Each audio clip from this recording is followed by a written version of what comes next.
Le livre du ciel, tome 4, 6 septembre 1900.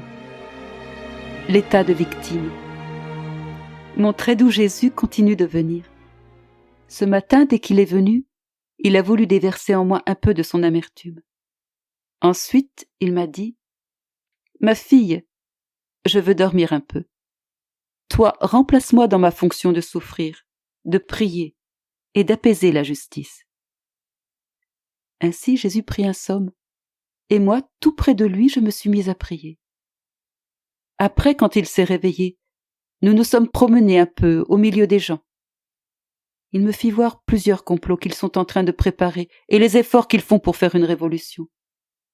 Je remarquai surtout qu'ils étaient en train de machiner un assaut surprise pour mieux atteindre leur but et pour faire en sorte que personne ne puisse se défendre ni se prémunir contre l'ennemi. Que de spectacles malheureux! Il semble cependant que le Seigneur ne leur donne pas encore la liberté d'agir. Malgré leur volonté perverse, ne connaissant pas la raison pour laquelle ils se trouvent impuissants à réaliser leurs plans, ils sont dévorés par la rage. Il ne leur faut plus qu'une chose, que le Seigneur leur concède cette liberté, car tout est prêt.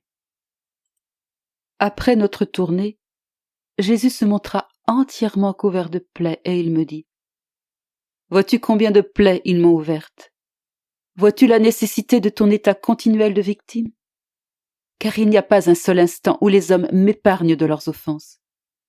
Et comme leurs offenses sont continuelles, les souffrances et les prières pour m'épargner de ces coups doivent être continuelles. Tremble et crains si tu vois tes souffrances suspendues, de peur que mes souffrances n'étant pas soulagées, il ne soit concédé aux ennemis cette liberté d'agir tant convoitée par eux. » En entendant cela, je me suis mise à prier Jésus pour qu'il me fasse souffrir. Je vis alors mon confesseur qui, unissant ses intentions à celles de Jésus, forçait ce dernier à me faire souffrir. Alors le Seigneur béni me fit participer à des souffrances si nombreuses et si grandes que je ne sais pas comment je suis demeurée vivante. Cependant le Seigneur ne m'a pas laissée seule dans mes souffrances. Il semblait même qu'il n'avait pas le cœur de me laisser et j'ai passé plusieurs jours en compagnie de Jésus. Il m'a communiqué tellement de grâce et m'a fait comprendre tant de choses. Mais en partie à cause de mon état de souffrance et en partie parce que je ne sais pas m'exprimer.